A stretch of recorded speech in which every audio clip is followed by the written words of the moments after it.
With you full screen and play. Howdy, howdy, hi, everybody. Guinness 77 here. Got a new ship. The Kremlin. Tier 10 Soviet battleship. It has been a while since I did a video, but I've been living out of a suitcase for a couple months. It happens when you have to travel a lot. Anyway, for those of you who haven't played the Kremlin before, this thing is just scary overpowered, as you'll see in this game. I think there was a little Russian bias there when they built this thing. You can't really blame them. Can't really blame them. Look at this armor layout.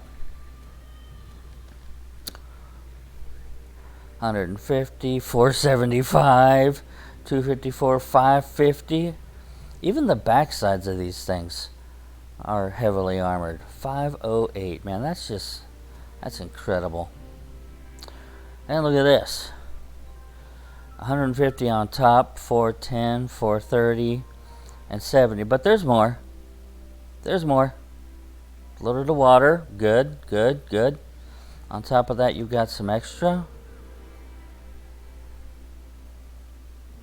And then we start adding in more stuff down there. 430, 410, an extra 36. That's 100, and that's well below the water line. More than 100 millimeters of armor. And then, of course, you've got pretty good armor up front. My goodness. 150. Wow. And then there's, of course, your plating.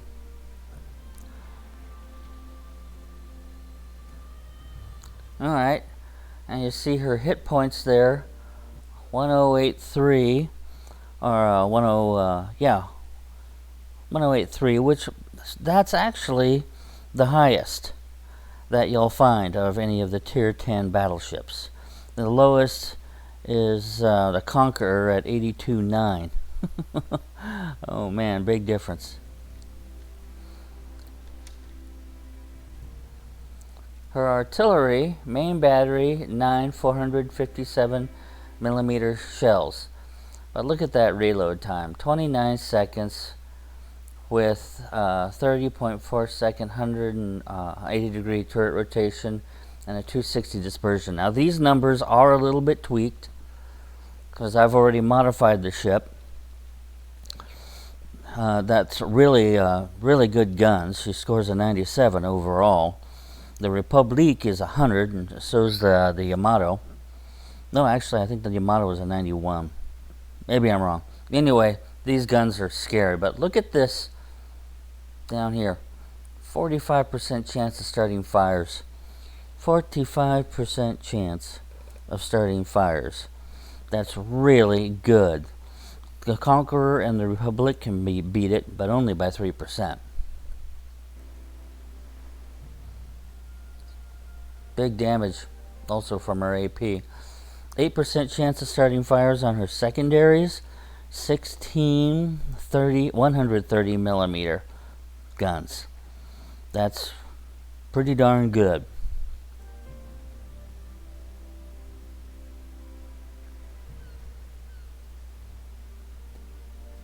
Now her AA is just plain scary.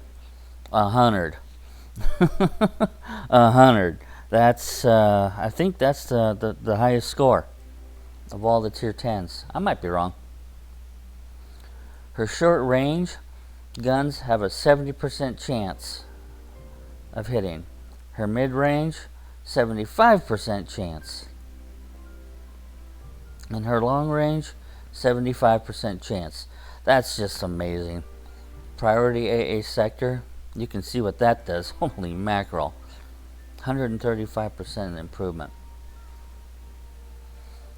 Her maneuverability, as you can see there, 29.5, which isn't the worst. In fact, it's just about a half knot behind the best.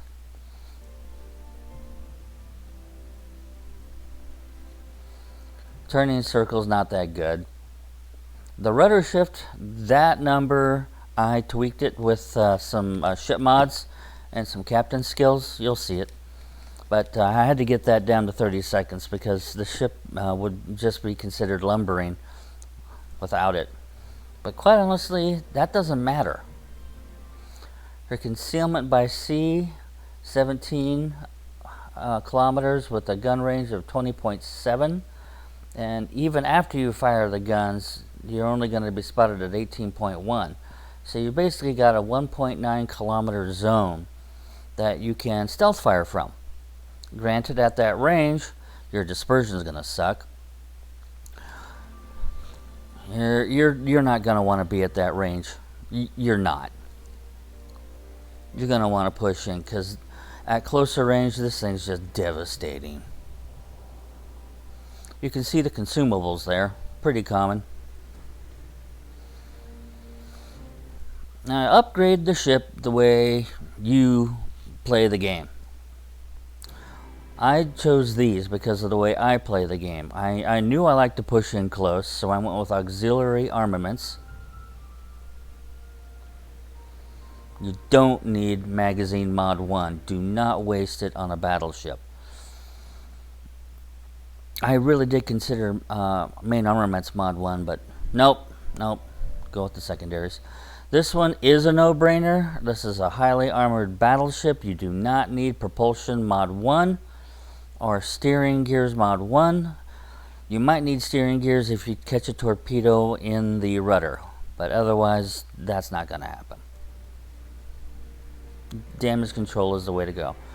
Then I went with aiming systems mod 1 because I like accuracy.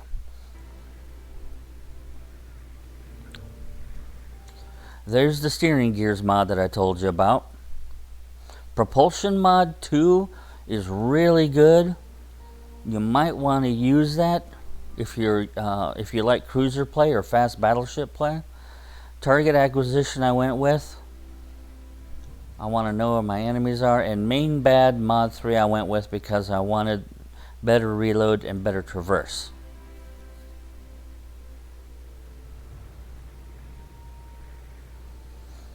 These are the two captain skills. Of course, endurance and of course better turret traverse. Yeah, they only gave me a 3-point captain. That's really all I had around at the time. I probably should have moved captains around. Oh well. Wait a minute. I forgot something. What was I thinking?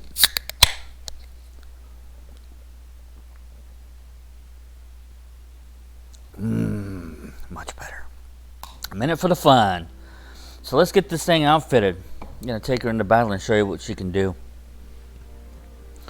Give her some camo. If you can afford it, swing permanent camo if you're going to hold on to the ship. You'll be glad you did. So I want a little more speed. I want a little bit better fire starting skill. Reduce the cost of the ship. More on that at the end of the battle. And mostly the flags just help with like flooding recovery and secondaries and little things like that. So, yeah, it's a Russian ship flying an American flag. Crazier stuff has happened. I ought to give her a French paint job. I am going to give her better damage control parties. I think this is the second or third battle I've ever played in the ship. The first one, my recording software crashed again. Happens about once a year. OBS is good, but after a year you forget what the settings are and then the thing crashes. You gotta reload it and start from scratch. I think the next computer I'll get a recording hard board or a card. A recording card. Anyway, you're going to see in this battle, if you push in close, you basically don't have to do much. You just blow the living daylights out of anything stupid enough to show its face. Which has a very, very gratifying level of emotion to it. You really do enjoy playing this ship. If you like blowing stuff up.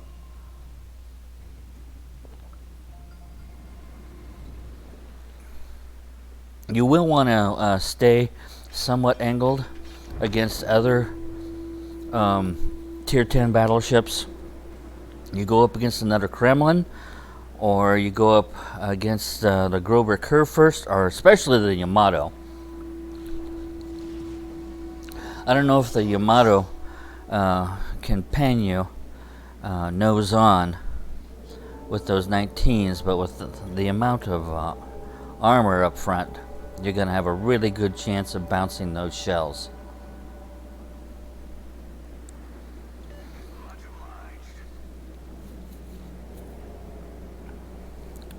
So what I'm going to do is just give it a gentle turn to the port side here, coming behind that island, and when I emerge from it, I'm going to have probably a lot of targets to shoot at.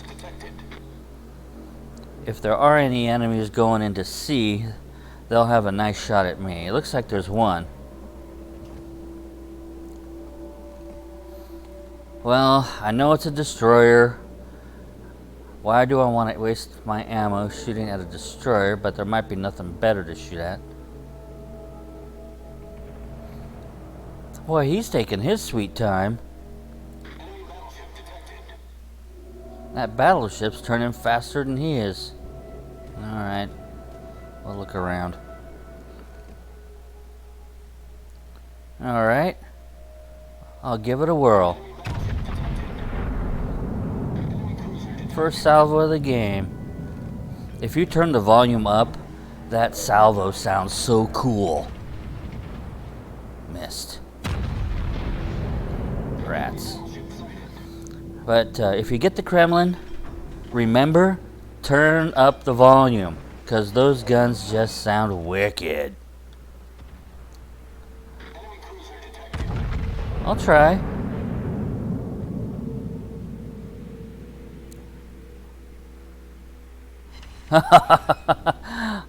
I clipped his mast and scored 5,000 in damage. That's unbelievable.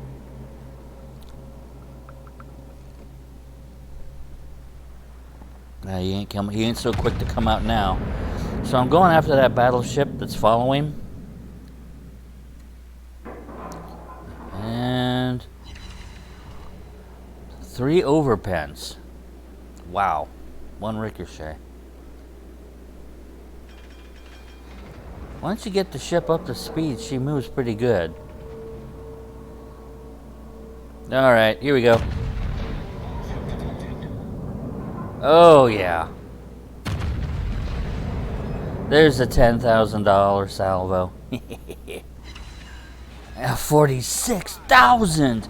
3 Citadel hits. Oh, yeah.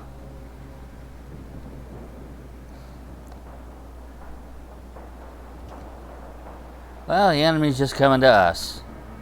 That's nice.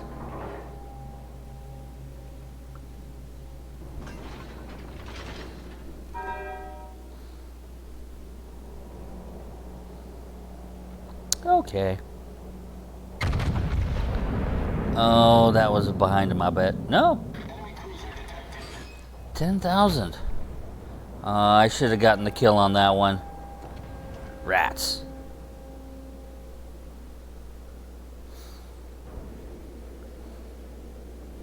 Okay, we're cruising along pretty good. It's still a close game.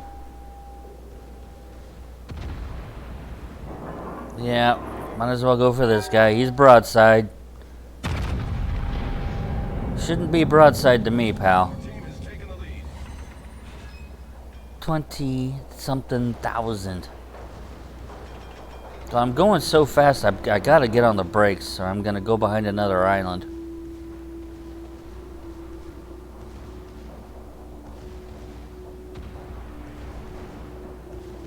Oh dear, I don't want to hit my guy.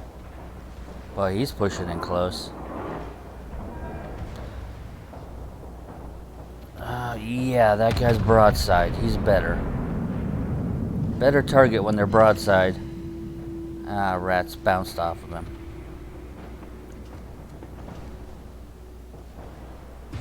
Well, that shot was a little high. Now look at that. I'm just sitting there. I'm just sitting there. Just farming damage, and a lot of it. Well, he's gone. Oh my god, he survived. He took like 9 torps there. Well, he didn't survive that.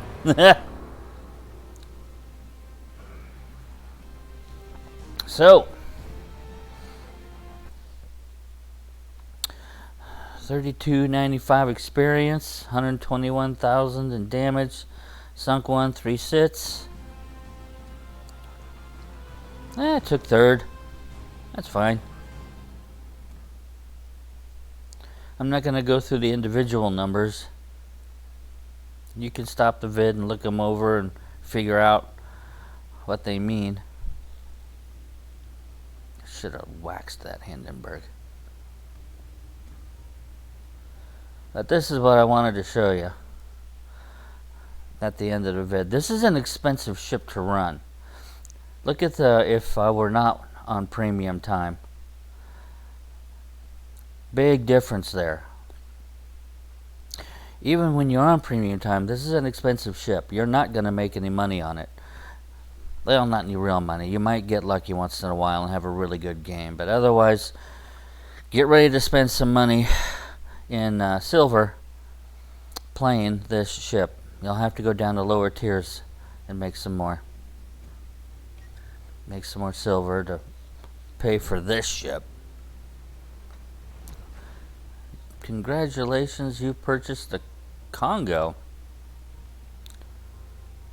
I've owned the Congo since it came out 3 years ago.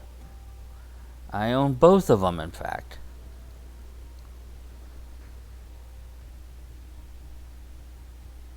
What is this? What's going on? Alright, let me take a look at this. A little side jaunt here. Yeah, there they are. Both Congos. Well, whatever. Alright, so let me get my container. I'm going to go with signals and camo.